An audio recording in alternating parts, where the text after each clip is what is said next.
आए out of their love for Mehbooba ji and PDP, लेकिन ज्यादातर जो शोपियान टाउन में जो यंगस्टर्स हैं, लड़के लड़कियां, लॉयर्स, एंटरप्रेन्योर्स, बिजनेसमैन, मैं उनसे आके बात करना चाहती थी, not just necessarily political, but वो अपनी दिल की बात बताएं।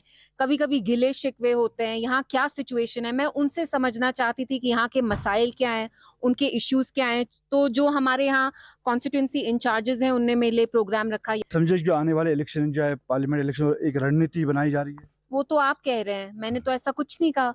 मैंने तो ये कहा कि हम इंटरैक्शन रखना चाहते थे, उससे आप 2+2 4 कर रहे हैं, तो मैं क्या कर सकती हूँ। तो इल्तिजा मुफ्ती ने मन बना लिया पूरी तरह से अब पॉलिटिक्स में आने का। मन तो आप बना रहे हैं, आप स्टेटमेंट्स अजम्पशंस बोल रहे हैं, मैं तो कुछ बोल ही नहीं रही हूँ, मैं आपके सवालों का जवाब दे रही हूँ।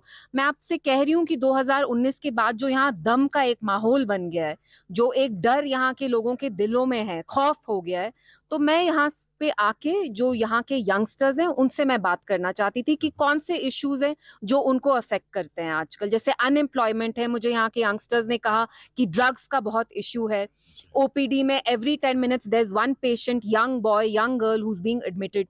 तो these are all very serious issues. अब जो डिलिमिटेशन हुई है या दूसरी चीजें चेंज हो गई है, अब जो है मुकाबला सख्त लग रहा है, तो पीडीपी को कहाँ देखती हो आप शोपियान में? देखिए, वो तो बीजेपी की कोशिश है ही कि डीलिमिटेशन के थ्रू, जेरी मैंडरिंग के थ्रू, राजौरी पुंछ भी आपने साउथ में लाया, लेकिन उनकी कोशिशों के बावजूद भी वो they will not be successful. The people of Shopian have always stood with PDP and that will always be the case.